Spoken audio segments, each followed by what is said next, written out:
everyone, thank you so much for watching another Weaviate release podcast, releasing Weaviate 1.23 with Weaviate co-founder and CTO, Etienne Dilocker. This is such an exciting release of Weaviate, really in my view, setting that next stage into the AI native database and this customizing the vector database per tenant. And this is a massive production feature, and Etienne is really going to explain these details of how all this came together. So as with all of our Weaviate release podcasts, we have chapters that go through each of the new features. So if you want to skip ahead to the thing that's most relevant to you, then by all means.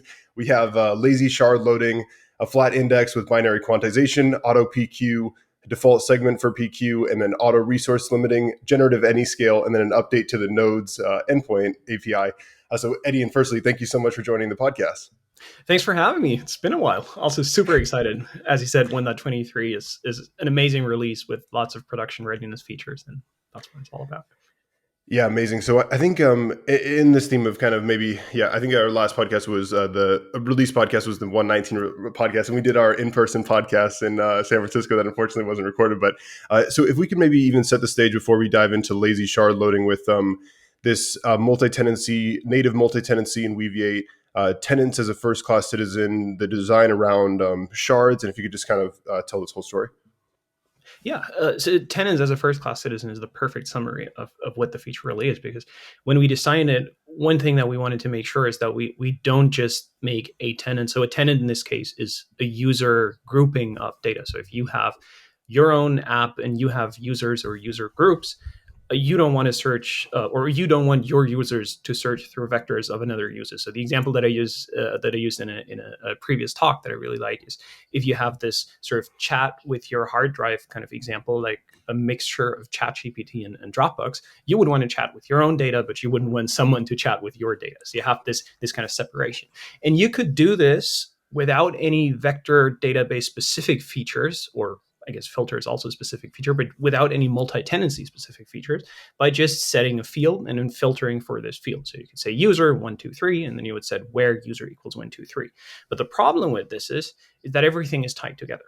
If this grows, you have this massive single index, and it's very hard to either move stuff around or be sort of more dynamic. And what we're seeing right now, all these new features, they build on this ability to have this separated and have this dynamic. And more precisely, what that means is every single tenant is a self-contained unit in Weaviate.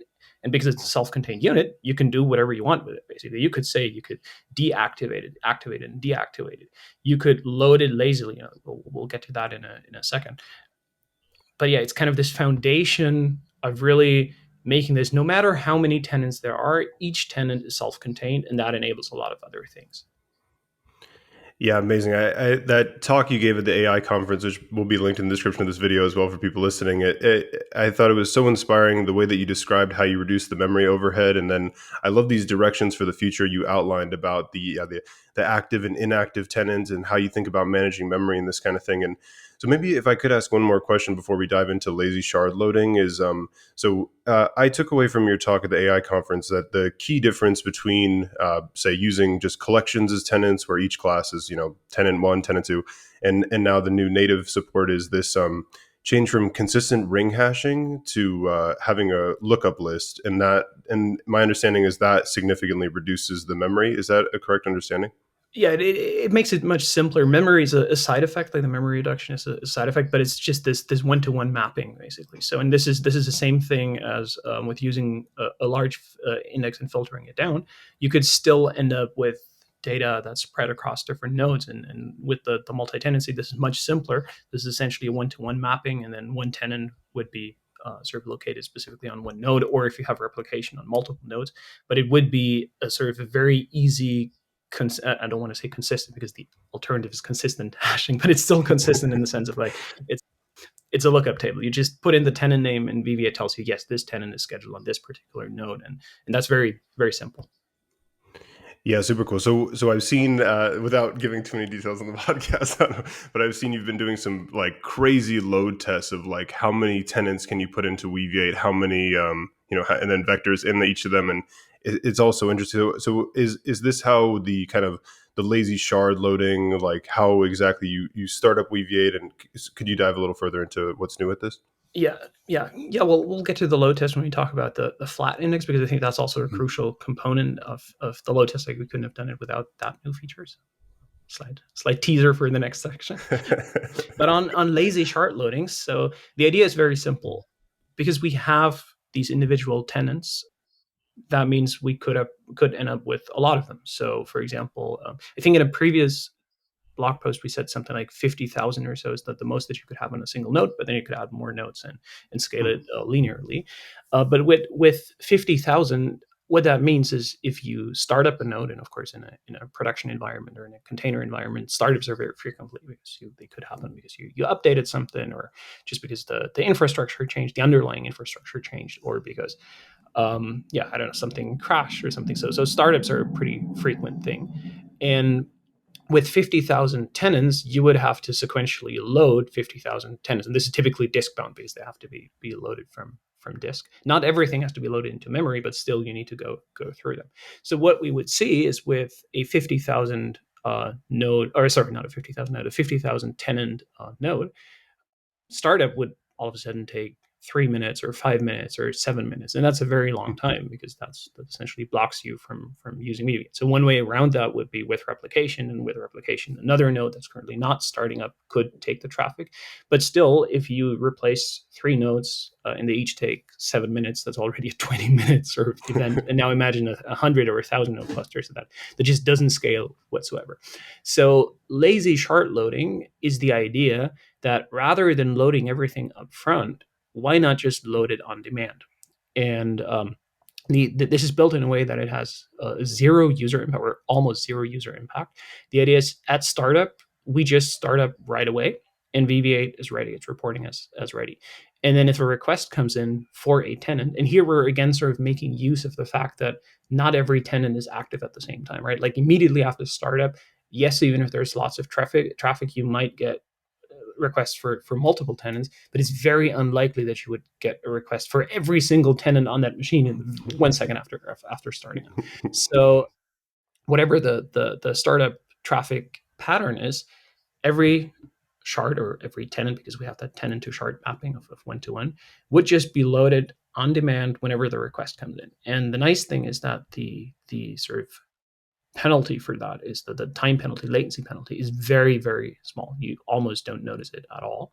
And then in the background, we're still loading up those tenants sort of asynchronously. So 5 minutes or so after startup, you'd still be where you were. But if a request came in before, it would just be served, and you'd be none the wiser. And all of a sudden, your startup time is now 2 seconds rather than 5 minutes, and it feels exactly the same. So from an engineering perspective, it's a very, very simple change, just lazy loading, but the user impact is massive for these large scale production clusters. So our own SREs and everyone who operates Weaviate hopefully is now going, yes, this was my pain point, like startup times, and now that should be fixed for multi-tenancy cases. It's so cool. I like the whole sophistication of it with, say, the asynchronous indexing in the last release, and now this kind of lazy shard loading it.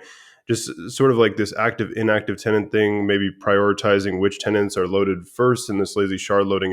It all inspires me thinking about this kind of like self-driving database, and just like, how much of your data management is orchestrated by these systems. And I think this is just a perfect transition to our next key topic, which is the flat index and binary quantization. And maybe before we even describe it, just explaining like how this fits into the picture of multi-tenancy, which I think is just, in my view, I never like to say like two adversarial things, but I think this just really sells like the production vector database compared to kind of like the NumPy is all you need argument, like having this sort of, when do you need HNSW, when do you need just brute force? And so could we dive into the story of the flat index and binary quantization? Yes. So multi-tenancy was the main driver in building this flat index. So for context, a flat index is basically just a brute force index. It doesn't use sort of any fancy graph like HNSW, which we have a couple of sessions on. And I think sort of our listeners might go like, why if you already have this sort of super sophisticated HNSW index, why are you going back to something that you said is slower and is sort of more primitive in a sense, because that's what the brute force index is.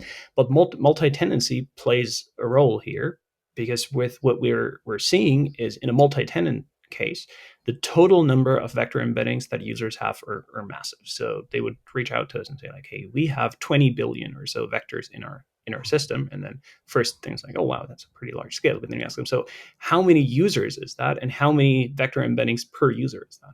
And then typically it's something like, oh, it's a lot of users and it's only about 10,000 or 15,000 or maybe 100,000 embeddings per user. And all of a sudden, these 20 billion aren't that many vectors anymore for what is part of one search. And this is sort of where the tenant isolation again plays a key role. If you only have 100,000 embeddings to search through, it doesn't really matter that there are 19 billion 999 million, I don't know, a lot of others. Doesn't matter because you're not searching through them. You're really only searching through the small fraction. And depending on what your latency goal is, this is something that's easily brute forceable. And then I'll get into the binary quantization in a second. But let's for now, let's even just ignore the binary quantization. Let's just pretend that doesn't exist. Let's just say we're brute forcing the continuous vector embeddings. This is now it's completely feasible because it's a much smaller scale per tenant. And without the multi-tenancy feature, this wouldn't be feasible, because without the multi-tenancy feature, we'd now say, okay, we have all these 20 billion vector embeddings in a single index. And now just the work that we would have to do to narrow this down to 100,000 would be so much. Like, for example, it would be spread out all over.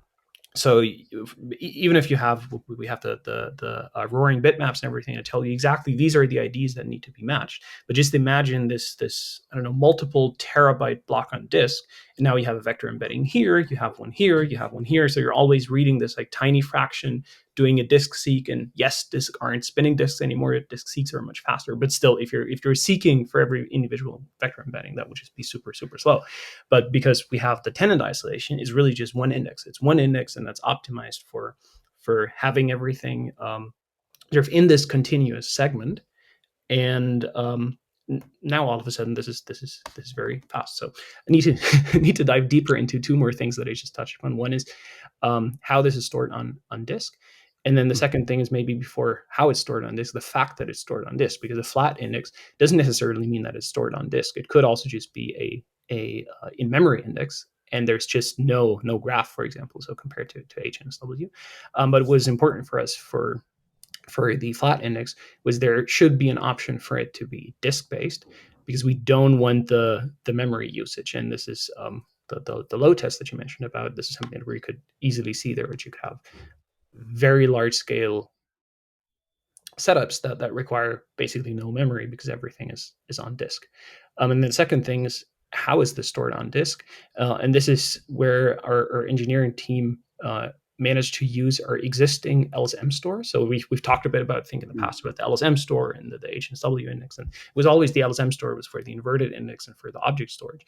And now we're actually using that part and using it for a vector index as well. And what the LSM store is extremely good at is handling deletes. So this index does not degrade whatsoever with deletes, because in an LSM store, a delete is just an append. So it's basically a new segment. And then over time, these segments would be merged. And specifically on the flat index, they're actually force merged into a single segment, because a single segment then is again very, very efficient to just read it from sort of beginning to end and brute force those vector embeddings. Okay, that was. I'll give you a chance to ask some questions before we touch upon binary quantization, and that also gives me a chance to some coffee. Yeah, I love the diving into them. I'm so interested. Like, I think kind of the high level thing for me is like the most common thing I'm seeing is people building some variation of chat with your documents. Some of your users have 1,000 documents, others have 1,000,000, and that's why you needed a separate, different indexing. But now this thing of reusing the LSM for the brute force. Okay, so sorry. So I'm a little slow. Forgive me. So I think everyone listening probably understands this concept of you have all the vectors in memory, and then you can brute force them in memory. But to have them on disk, and then could you kind of maybe slow it down a little bit? Yeah, like it's in sort of, you can think of this as a very simple thing. You could think of it just having all vectors in a continuous file, where you just say like vector embedding 1 would be the first. So let's use 1536 dimensions. That's 4 kilobytes per vector embedding. So, four bytes per vector embedding. So that's 6 kilobytes for one vector. So you could just imagine a file on disk where the first 6 kilobytes are the first vector, the next 6 kilobytes are the next vector, and so on. And then you have this sort of continuous byte stream that you just go through in one go. And disks are very efficient in just sort of starting a read at one point and going through all the way. And then where the LSM store comes in is, if there was no LSM store, you could just create a file like this, but you would have to know all the vectors in their order basically up front. But now if, say, a specific vector was deleted and a new vector was added, now all of a sudden the simple file structure would have gaps in there, and it would sort of grow, and then over time you'd have larger gaps, and this sort of nice continuous file idea, which is super efficient for disks, this would go away over time. But the LSM store, actually, the goal of the LSM store, and in particular in the way that it's tuned for this use case, the goal is to always get back to that single file without gaps. So even if there are deletes, yes, temporarily something would be appended, and maybe temporarily there would be a gap or something that would be skipped. But over time, it would converge into the single file again. And then basically we have a load test. Maybe we can include the graphics as an overlay. We had a load test where we tried constantly deleting and like millions of deletes over time, and both the insert latency and the query latency was not affected. So this is great also for use cases where you have this sort of constant deleting and updating as well. Yeah, it's so cool. I read designing data intensive applications from Martin Kleppman from John Trengrove's recommendation, which is sort of helping me catch up a bit. And one of the examples is with this hash map where you have the byte stream, and so just maybe for people listening who are kind of at my level and trying to look for something to keep up. But so my question then is. So I have this question for you, generally kind of looking at the philosophy of this kind of like self-driving databases, as Andy Pavlo describes. I've been really obsessed with this idea where it's like the database is optimizing how the data is stored on disk. And, you've clearly, this idea of like brute forcing within the LSM store, it's already like a pretty low level optimization. And so I'm curious at things like another example that I've also got from that book is better understanding like row-wise versus column-wise layouts of data on disk, and how row-wise is optimized for transactional processing, column-wise for analytical processing. And so what do you think about this kind of philosophy of how much the database optimizes how it stores your data on disk for your particular workload? Yes, I think this is a super important aspect of sort of making everyone's lives easier by having a database that does this for you. Because coming back to that simple file, like you could argue, I don't need a database, I can just create that file myself. But the moment that updates and deletes come in, it gets super complex. And this is one of those examples where the database is self-driving, in the sense that yes, it over time it will be stored in that continuous file again, and the database will just do it for you. You just query, you just add new objects, you update them as you wish, and the database will make sure that it stays efficient. And as for row-based or column-based access, you can kind of think of this brute force index as a column-based data structure, because the vector embeddings are part of a full object, and while the object itself would be stored row-based, so one key, one object, and the object would contain the vector index itself only contains the vectors. And because we sort of the example that I gave of the first 6 kilobytes being the first vector embedding, the next 6 kilobytes being the next vector embedding, and so on, that's essentially a column-based index. And column-based index, as you said, are optimized for analytical loads. And brute forcing through that data, that's basically an analytical query, because there are no transactions involved. It's sort of touching every byte on disk. And as we said, disks are very good at sort of reading continuous stuff, and that's exactly the same principle of column-based index. So I guess you could say that the flat index is a columnar index. Wow. So I'm trying to keep up. I'm learning so much from this, and I think this is just one of the pillars of the AI native database, is this kind of topic. And so also kind of relating this to one of your kind of anchoring future directions from your AI conference talk was this like cold cloud storage and how that might relate. Is that also kind of related to this topic? Like, from your talk, I understood it's like you have one tenant who, they came and used your app and then they basically left and never came back. So, you basically throw their data away. Does this also relate to this optimizing the storage of data concept? Yes, absolutely. It is. And I love sort of how all of these things, how this is all connected, because that is, you can really see sort of we're really focusing on these multi-tenancy production cases. And you get sort of, even if we ignore the cold storage for a second, you still get that cold versus hot kind of pattern with anything that's disk based, simply because what the operating system does for you, if there is memory available, it will start caching the disk basically. So it's called Hmm. the page cache. And then essentially the disk, or the operating system tries to predict what is it that you're loading from disk right now, maybe what is it that you're likely to load next, and it will sort of try to cache the disk in memory. And you can really see that with the multi-tenancy in combination with the flat index. So if you have way more tenants that could possibly fit in the page cache, because of course the page cache is limited by your memory, you can see that basically every first query for a tenant is a cold query. And you can clearly see this in the latencies. So if you pick a random tenant that has not been queried before and you send 100 queries, the first query will be slightly slower than the rest, because this is the one that actually has to hit the disk. But the remaining queries, unless of course you sort of did something else to destroy your page cache again, the remaining queries, if they follow immediately after, they will be much faster, because even though it's disk based, the operating system actually says you don't actually have to hit the disk. Like, I have this data here and I know that it hasn't been changed, so we can actually serve that from memory. So even though it's a disk based index, we kind of get that in memory caching for free, just because it's built in a way that it's cache friendly. And the continuous byte segments again sort of plays a role here, because it's much easier for the operating system to just cache, I don't know, 2 megabytes of data starting here ending here, rather than it being spread out.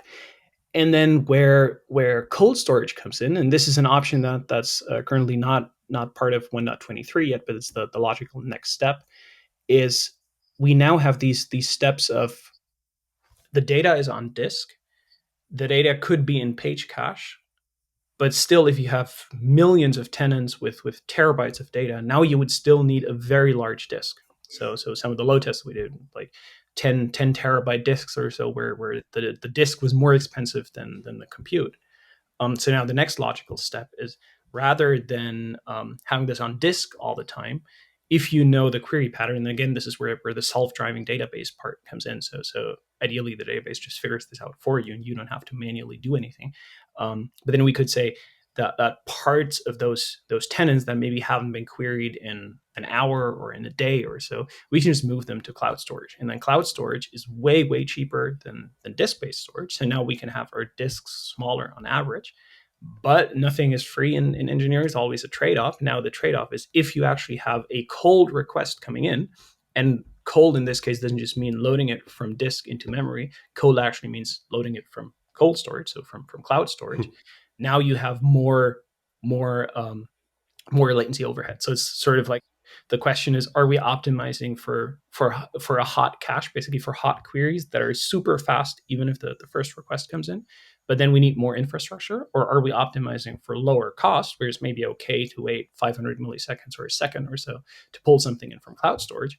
But then not just is it way cheaper, but also we're achieving the separation of storage and compute, where basically, as the sort of the main idea behind separation of storage and compute is, you don't have to size your infrastructure for the amount of data. You can just import more because it's separated, and cloud storage basically scales infinitely. That's kind of the assumption. And then your compute could be constant. And that makes large scale cases where storing is more common than querying a lot cheaper. Yeah, that was awesome. So I think, yeah, personally, I'm gonna need to study it to understand it all better. But I can just kind of, oh man, this separation of storage and compute, the talking about, cache, memory, disk, cloud storage, it all sounds just so exciting.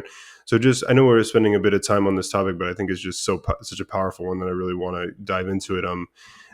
I'm also curious if I had this question that somebody came up to reInvent with this problem, and I've seen this paper from when we talked about with Patrick Lewis on the podcast about concurrent QA, where the idea is, Etienne and Connor, we each have our tenants, and then we maybe also share some index, like say we have Wikipedia's in our same Weaviate, as one of the classes compared to the tenants. Are you interested in this idea as well? Yeah, maybe if we could start with there, and then I guess I'm broadly kind of curious about like the tenant abstraction and maybe how it can be expanded into that kind of like public private case. Yes. So we see this kind of pattern in some of our users where public private, I think, is the exact thing where this makes a ton of sense. So for example, if you have, say, public data about public companies, like financial data about public companies, for example. So every publicly listed company needs to release all these statements and reports and everything per year, and this is public data, so you kind of need to index it only once. But then you might have your own private data, either about private companies or about something else that's related to that. And you can easily combine this in a single Weaviate setup by having a single tenant class, which would be the public data, and the multi-tenant classes, which would be the private data sort of scoped by tenant. And then you can even use the cross-reference feature in a way that what you can do is you can link from a multi-tenant class to a single tenant class. That's fine, because that's sort of the access pattern that's allowed. What you can't do is a link from the public to the private, basically, because that's the opposite direction. So yeah, this is a pattern that we do see. And I think there are more options. This is one option. So sort of this is the option where you still all have it in one Weaviate instance. Another way could also be to do this more sort of at the rack level, where you're saying, I'm just pulling in from a different data source. Where you're saying, like, if the public data is publicly available, maybe through Google or any way to sort of discover it, maybe we don't need to index it at all. So you could say, like, okay, I'm only storing my private embeddings in Weaviate, but then if I want to enrich it with public data, I basically enrich it at query time, and sort of have the LLM combine the two. And then of course, like, various trade-offs, latency, how much do you trust sort of these public data sources to be available, to be in the right format, and these kind of things. But it's a different architecture. Like, you can do it in Weaviate, or you could do it sort of at your application level, whichever you prefer. I love it. I guess like for the OpenAI Dev Day, something that really caught my attention was this idea that you chat with ChatGPT such that it sends internet queries to then populate your data. Yeah, and then this idea of, but like I think about, like, it's still private. Like if you, me, and let's say Erica are on a team, like the three of us, and then we want our conversation to be private. But so there's like, I see these tiers, and so it's such a great coverage of the topic, Eddie, and so many exciting ideas with this moving the storage around, and then I think just to come back to the original thing, this Yeah, we haven't even talked HNSW. about binary quantization yet. Yeah, so let's dive into the latest updates to binary quantization. Okay, cool. Yeah, so binary quantization is something that works. So currently for 1.23, binary quantization is only supported in combination with the flat index, but over time that will be also supported with other indexes. But binary quantization is a specific way of quantizing that works really, really well with the flat index, because essentially what binary quantization does, and this is sort of, some of you listeners might now think, like, oh wait, that's too simple, that can't possibly work, but it actually does. All it does is it takes this vector embedding. Let's say we again have a 1536 dimensional vector embeddings, and it completely throws away the actual numbers and only takes the sign. So if your vector is plus 0.5, minus 0.3, plus 1 point something, the only information that we would keep is plus, minus, plus. So now for every single dimension of the vector, we have just two options, and that's basically what a bit is. And that's where the name binary quantization comes from. So all of a sudden, we're taking 1536 4 byte, so that's 32 bits per original continuous float vector, and we're representing every single dimension with a single bit. So it's a 32 times reduction, and it works really well with embeddings that have a large dimensionality such as 1536. So the smaller, and this makes sense, right? Like if you have just a two-dimensional vector embedding, the sign, like there's only this many combinations of signs, but if you have a 1536 dimensional vector embedding, all of a sudden just these combinations of signs, they retain enough information. And then, as with all quantization options, you can always still rescore, right? So the quantization is the approximate, trying to find the say top 100 or so results, but they're actually not in the exact order because we don't know the exact order anymore. And then you rescore them for those 100. And this comes in super handy for the flat index, because for the flat index, as we said before, what we're doing is sort of continuously reading data from disk. And in our previous example, we had these 6 kilobyte blocks. So let's say we have 1,000 of them, then that's 6 megabytes to read through. Now, if we can reduce the amount of data using binary quantization by a factor of 32, all of a sudden this is just roughly 200 kilobytes or something. I'm not sure if the calculation is correct, but it's like 32 times reduction. And reading through 200 kilobytes is, of course, way faster than reading through 600 megabytes, just because your disk has sort of a maximum throughput. Let's say it would be 1,000 megabytes per second or so. Then, yeah, sort of reading just 200 kilobytes is way faster than reading a six megabytes. And then, of course, we can still do the rescoring, which is again sort of hitting the disk in a slightly inefficient way, because now we're just sort of reading 100 individual vectors, but we're reading 100 of them. So if you have, say, 1 million vector embeddings per tenant, and now you're doing the brute force on the binary quantized vectors on all 1 million of them, and then you're just rescoring 100 or so, then it's way faster. So in sort of the super simple TLDR is where, given a certain latency target, I'm not even saying a specific number, but say you have a certain latency target, and with uncompressed vectors, you could say brute force 10,000. Now with binary quantization, because there's less data per vector, using the exact same latency target, now instead of 10,000, you can actually brute force 100,000 or 1 million or so. And well, I guess the exact factor would be 32x, because that's the reduction factor. So again, with this disk-based multi-tenancy, or a disk-based flat index in combination with multi-tenancy, all of a sudden now your tenants can be bigger for the same sort of disk latency budget. Yeah, I think just kind of like recapping, I think that perfect storm of those three things, that I remember when you were first looking into binary passage retrieval, and I remember my first reaction was, wow, Etienne moves really fast with these kind of projects, and young Connor had a lot to learn. But this like this, now we have these higher dimensional vectors that tend to like be binarized more easily. I think at the time we were looking at like sentence transformers, like mini LM has 384 dimensions. So if you just binarize it, I guess you lose too much information compared to the, And then that rescoring thing, I think that was another discovery with quantization that has had a massive impact, right? Is how you bring the full precision vectors back into memory to get a better direction. And then understanding how it intersects with the that continuous disk read thing, which I'm learning about now, I think, from this podcast.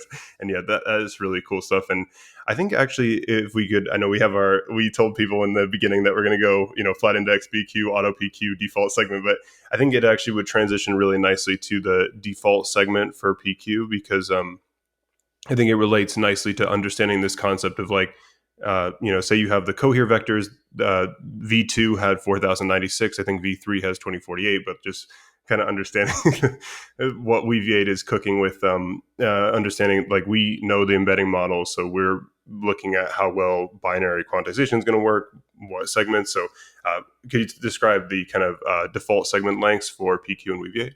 Yes. So what our listeners need to understand is binary quantization is very primitive in a sense. It's not a learned or algorithm. It's just sort of keeping the sign and throwing everything else away.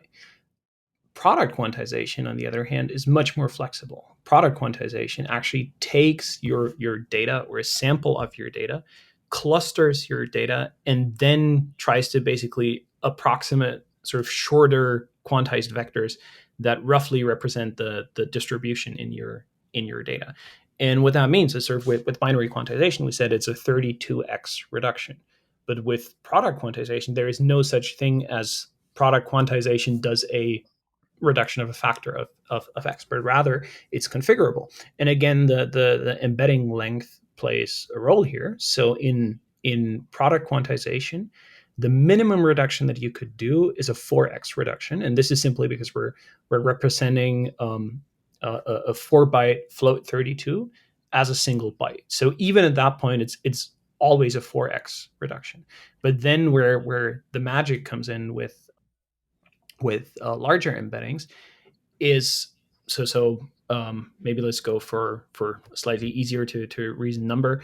Let's say we have 128 dimensions, and then with the 4x reduction, we would already reduce this to 32 sort of yeah, or 4x would be sort of rather than 128 times 4. Yeah, I think that's the easier way. Let me go back and let me take the 1536 again, because then we have the numbers that were already familiar before. So with 1536, we said that that's 6 kilobytes simply because we have 4 bytes per vector embedding. But now with the 4x reduction, it's actually just 1536 bytes, so 1.5 kilobytes. So that's the first reduction. But now what we can do is take those, we still have 1536 segments, and the segments are just smaller. But what we can do is we can combine multiple dimensions into one segment. So for example, let's say we do this with a factor of 2, then all of a sudden we would take these 1536 segments, and now we'd only end up with 768 segments. So now each segment represents 2 dimensions. So now our overall compression is 4x because of the byte versus float, and then 2x because of the bunching up of dimensions in a segment. So now our overall compression is 8 times. And the sweet spot for a 1536 dimensional vector is somewhere between 6 and 8 dimensions per segment. So that gives you an overall compression rate of 24 to 32 times. And now where the auto or the better defaults come in is what we would do in previous Weaviate versions is we would rely on the user to know their data distribution and know their embedding length and what the best dimensions per segment would be. And if they didn't set anything, then we were very conservative and we would just go for 1 dimension per segment. So with all defaults, all you would ever get is the 4x reduction. But for 1536, for example, which is super common, you can go to 6 to 8 times on top of that. So now what we're doing is actually when you turn on product quantization, and you don't specifically set a value. Of course, if you specifically set a value, we're not going to mess with that. We're trusting you to set the right value. But if you're not setting a value, we actually use more reasonable defaults given the dimensionality. So for I don't actually know what the exact numbers are, but let's say for 128, the most we could do is maybe 2 dimensions per segment. And then for 1536, we could do 6 dimensions per segment. And for these even larger ones, like the cohere ones you mentioned, we could do 8 dimensions per segment. And again, sort of the self-driving vector database or the self-driving database, Weaviate just makes it easier for you because you don't have to know sort of what the right value is. And after lots of testing and lots of production experience, we now are comfortable saying, yes, this is a reasonable default given that kind of dimensionality.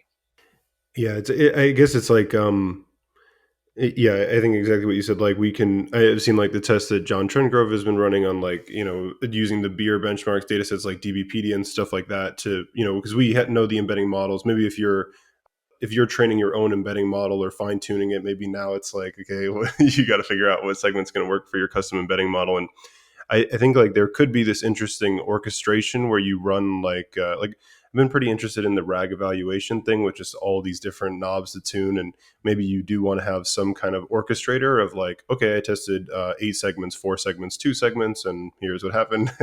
and maybe that kind of thing evolves. But yeah, so I think this would transition perfectly into AutoPQ and what Weaviate is now doing. I think it flows with our whole story of understanding, this evolution of Weaviate is heavily focused on production cases, multi-tenancy. Some tenants need, brute force, some HNSW, and then PQ. Where does it sit in all this? Yeah, So yeah. So AutoPQ is another one. It's I think it's in the same category as the better defaults. because what we made the user do in previous versions, and this ties into async indexing. So previously indexing was synchronous, and for product quantization, as we just said, you it's a trained algorithm. So you take a portion of your data, you cluster it, and then you sort of train the PQ codebook, the PQ a quantizer based on your data. So you can, or in previous versions of Weaviate, you could not just turn on PQ when you had zero vector embeddings imported because there was nothing to train on. So the previous workflow was import a certain amount of your data, make a pause in which you turn on PQ, but then because it's a learned representation of your data, it takes some time, so maybe 15 seconds or so. So for 15 seconds, your index would not be writable. And then after 15 seconds, now PQ would be on, and now you have enough. Now you have your code book basically. So everything that you would import from that point on would then automatically be quantized right away. But still, the workflow from a user's perspective is import a bit, turn it on, wait a bit, import the rest.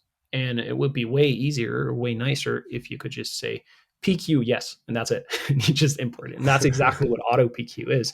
And it makes use of the async indexing feature that we released in 1.22. And now, because this is async, under the hood, it's still the same thing. Under the hood, we still there's no way around sort of starting the product quantization only at the point once you have enough vectors that represent your data. But from a user's perspective, why would you have to worry about it right now? From a user's perspective, you do exactly that. You just import all your vector embeddings, and then under the hood, it would sort of not quantize them until a certain threshold is reached. I believe by default it's 100,000 vector embeddings. Once they're reached, it will start training the PQ compression. In that time, while it's training, all the new vectors that you're adding, they're just added to a temporary queue. And then once the compression is finished, it's taken sort of from the queue and imported as quantized vectors. So over time, you will just end up with a perfectly sort of compressed vector embedding space. And Weaviate used the right moment in time to actually start training the quantizer and start doing the quantization. So again, fits perfectly well with the self-driving database. Yeah. I think that's been the theme of a lot of these features is the self-driving, the more orchestration of the vectors, and yeah, I think that whole topic is just so powerful. Understanding the async indexing and then how PQ is going to fit the codebook in the background, loading in enough vectors to get the right distribution. There's maybe also an interesting discussion around like distribution shift, like your latest 100,000 vectors now are some different distribution. Now the compression doesn't work, and I think this kind of building block just opens the door for us to explore that kind of thing. So I think also transitioning another another like default in Weaviate now is this auto resource limiting, and I think this is one of those. I've asked you about the garbage collector before on the on the podcast, and this is one where I'll probably just nod along as you explain it. But so what's the new thing with GOMEMLIMIT Yeah, and this release is really packed full of new features. I already forgot about this one. So yeah, this is a very simple one, but a very important one for production. So we've talked in the past about I think around don't remember when it was. It was in Go 1.19, but I don't know what Weaviate version it was when we introduced the Go memlimit flag, which basically tells the Go runtime this is the memory that you have available, and sort of you can make use of that memory, but never go above that threshold because then you could risk your Weaviate instance being killed. And that was a production lifesaver basically, because if you set that value correctly, now all of a sudden, I mean, you could still run out of memory if you did something like, I don't know, provision a machine that was just too small, but at least you couldn't run out of memory anymore just because of misconfiguration, or rather just because the runtime sort of assumed that the machine was larger than it actually is. But the downside was that you would still have to set that variable. And this is error prone because you could, for example, you could change your infrastructure, you could sort of resize your cluster, and all of a sudden now it has, if you size it up, it could have more memory, or if you size it down, it could have less memory. And you would always have to make sure that the variable is set correctly. But at least in a sort of containerized production environment, this information is actually present in the environment because you have these C group limits that basically tell the operating system or the containerization orchestrator, this is the limit for this particular container. So all that the auto mem limit setting does is it actually reads that value from the environment. And if you're not setting that explicitly, it just takes that value. So that makes it harder to misconfigure Weaviate based on this one setting. And I think there's a second one, which is the auto max proc setting, which I won't go into too much detail, but basically this tells the runtime how many CPUs are available. And this is on a shared Kubernetes cluster. For example, you could have a physical a node that has, say, 48 CPUs, but because you're running other stuff on there as well, you're only giving Weaviate, say, 6 of them. Then it's just way more efficient if the runtime knows that it only has 6 available, rather than sort of having 48 available, but be limited to only use a total of 6. So that's another one of those settings where we just sort of optimize this a bit and take the value from the environment automatically, rather than having the user or the operator set it manually. Yeah, it's all. I guess for me, my perspective on it all, it's like joining the vector database company has been learning way more about computers than I was maybe originally planning with going into machine learning. And I remember Abdel when he was building the AutoPQ and he was debugging the async indexing with the codebook fitting and showing this like heap allocation with the garbage collector, and it was just all of it. It's just a ton of engineering goes into Weaviate, and it's all super cool to learn about. So I think before I think our concluding topic will be this kind of LLMs, a little more a higher level topic. If we could also cover the nodes endpoint update, and so I understand that's also related to multi-tenancy and just kind of reducing what you get with the nodes API, because when you have these millions of tenants, and this massive the response for the nodes is. Can maybe talk a little bit about what's new in the nodes API? Yeah. So that is it's a very simple change, but it makes it a bit more user friendly, because as you said in previous versions, it would sort of list everything that's currently scheduled on one particular node. So in our previous example, we said something like 50,000 tenants per node. So now if you have a 100 node cluster with 50,000 tenants each, all of a sudden you have this massive list of information that you might not care about. So what it does is by default, it reduces the verbosity of this endpoint a bit, and it just gives you the summary. And if you do want the details, you can still set a flag to actually show all the details. This makes it, I think we had one test case where all of a sudden the simple endpoint just returned 70 megabytes of JSON or something. It was like, okay, no, that's too much. let's reduce this by default. And now it's just this very compact JSON construct. And if you do need the detailed info, you can set a flag and still get it. Yeah, super cool. Awesome. So this anchoring topic, I think, is the open source large language models. I think the current state is a lot of people using Weaviate are building retrieval augmented generation or use the vector database to provide context for the large language models. And we're recording this podcast at just such an exciting time for open source language models. Mistral has published their mixture vectors model, and they did it by publishing like a tweet that has a torrent link to download the weights, and it was like a really clever marketing move. And so our generative Anyscale module is now plugging in the Llama series of Llama 70B, 13B, 7B, as well as Mistral 7B and the Code Llama 34B. And so quickly before diving further into Anyscale, Eddie, and I just want to get your perspectives on like open source large language models and how that could shake everything up. Yeah, I think it's such an important sort of being part of the open source landscape, and having both non-open source and open source models. Of course, there's sort of you're in the open source camp in a way. Like you want that research that's happening behind closed doors also to make it to the public, and just more models is better, right? So more different players trying to do research and coming with something better that's better for everyone. But also from an operations perspective, what enables our users with privacy concerns, they can host Weaviate completely in their own environment. So in the sort of we call it bring your own cloud, where you can run Weaviate end to end in the customer's VPC or even on Hmm. prem if they would want to. But then if they use an LLM that's not part of that, that's just sort of sending data over the wire to one of the providers that currently doesn't support hosting that in your own tenant, then kind of you have that privacy and data ownership in the storage part, but still you're sending everything over the wire for the RAG part or for the LLM integration part. So having open source models that can also be self-hosted, I think, is a great opportunity for those users. And I know that not everyone has these sort of data storage and privacy concerns, but some industries do. For some industries, there's just no way around it. And having the ability to run those open source models alongside the database completely yourself end to end, I think, is a massive opportunity for those who currently just can't give their data away.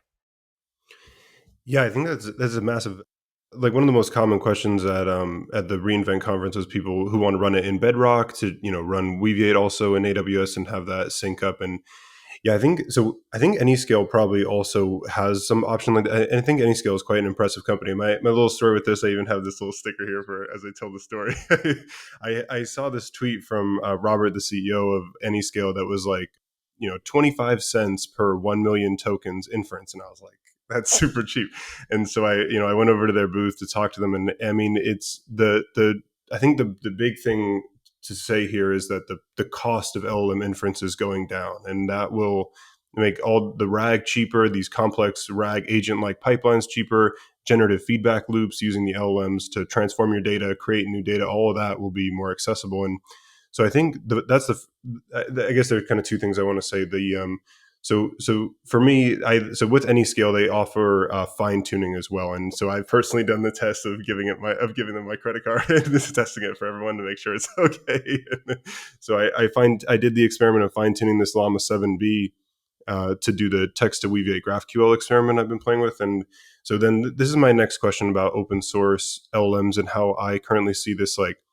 Keep AI open. That's like, I'm here at Neuros, and that's like one of the phrases. Keep AI open. It is like okay, so I don't mean to get in the wrong camp with anyone here, but like, do I need the weights for it to be open, or is it like Anyscale? They don't give me the weights, but they fine tune it for me, and they give me a cheap option to serve inference. And so for me, it's just I'm thinking about how open does it need? Like I don't even agree with the like. I think OpenAI is open because you get to use it. And so what are your thoughts on this kind of thing? Yeah, that's a great one, almost a philosophical question of what does it mean to be open. And yeah, I didn't really think about this before, but that's a good part. Like, is it the weights? Is it the training data? Maybe even is it sort of the full reproducibility end to end, or is it more the hey, you get to use it for free? And I think in sort of just in software in general, there's been this open core versus real open source where like the permissiveness of the license would play a role. And I think this kind of gets into that camp as well, where people are either sort of saying like, hey, this is technically open, but it doesn't meet my definition of what I wanted to be open. And I tend to be super pragmatic on these things. I just love that there's this sort of healthy level of competition between providers, and some yes, some are more closed, but if they sort of push the state of the art, and then others are maybe doing the same thing in a more open way. And then, as you said, cost reduction is a big one. So I think for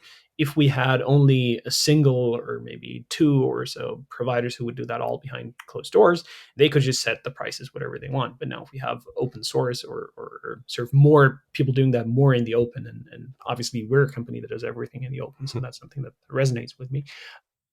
But if they sort of do this and show a way where it's just cheaper to run, for example, that again sort of makes it better for everyone, because now the closed players, now they need to make sure that their pricing is still competitive. And I think that's good. That's just sort of it advances the whole industry and advances everything. And it's nice to see sort of some players that where people go like, oh, hey, they really they need to catch up. Like, why are they so behind on AI? But them also recognizing it and now doing something. I think everyone is better off as a result. Yeah, yeah, it's so amazing. I think just the cost going down is probably the headline.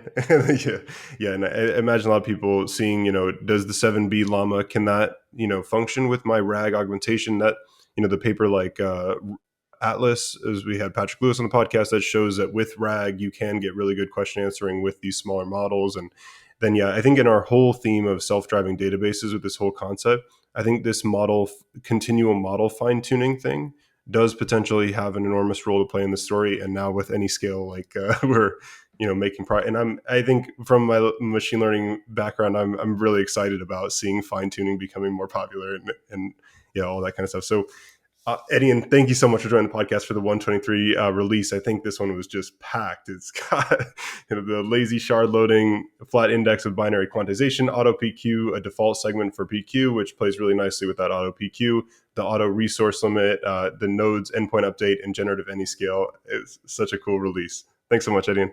Thanks for having me.